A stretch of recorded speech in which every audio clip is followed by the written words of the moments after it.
Setelah Sri Lanka dan Bangladesh, kini giliran Nepal menjadi panggung besar bagi gelombang protes generasi Z.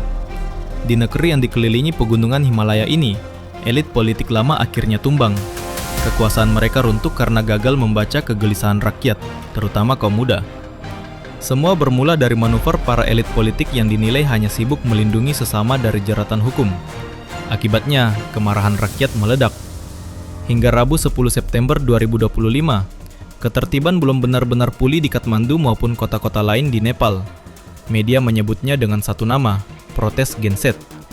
Media India turut memantau perkembangan ini, sementara media Nepal The Himalayan melaporkan bahwa jam malam diberlakukan hingga Kamis pagi.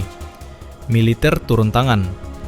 Mulai Selasa malam, kendali keamanan sepenuhnya diambil alih tentara.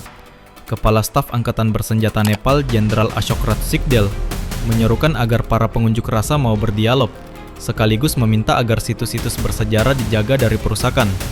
Namun, kenyataan di lapangan berbicara lain. Api pembakaran gedung pemerintah terus menyala.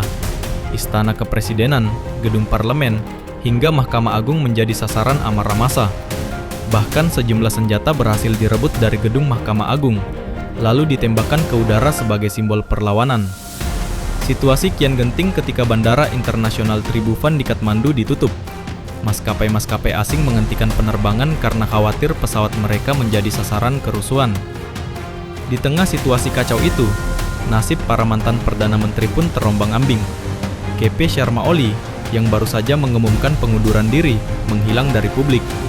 Rumahnya, bersama rumah sejumlah mantan Perdana Menteri lain, dibakar massa.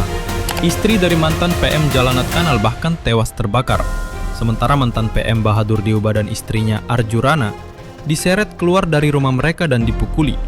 Rumah keduanya pun hangus dilalap api. Padahal, unjuk rasa ini bermula dengan damai. Senin 8 September, ribuan pelajar dan mahasiswa berkumpul di Kathmandu. Mereka hanya membawa poster dan meneriakkan tuntutan. Banyak dari mereka masih mengenakan seragam sekolah. Dua hal yang membuat mereka marah. Pertama, blokir media sosial. Kedua, ketidakadilan hukum atas kasus tabrak lari di Provinsi Kosi yang melibatkan seorang pejabat partai. Ketika pelaku tabrak lari yang menewaskan seorang murid SD justru dibebaskan hanya sehari setelah ditangkap, api kemarahan pun menyala. Awalnya protes dilakukan secara daring, namun ketika pemerintah justru memblokir media sosial, generasi Z yang kehidupannya bertumpu pada dunia digital semakin marah. Mereka turun ke jalan. Sayangnya, aksi damai itu dijawab dengan kebrutalan polisi. Dalam 2 hari saja, 20 orang tewas dan hampir 400 orang terluka. Dari situlah amarah rakyat meledak tanpa kendali, merembet ke berbagai kota di Nepal. Pemerintahan Oli pun runtuh.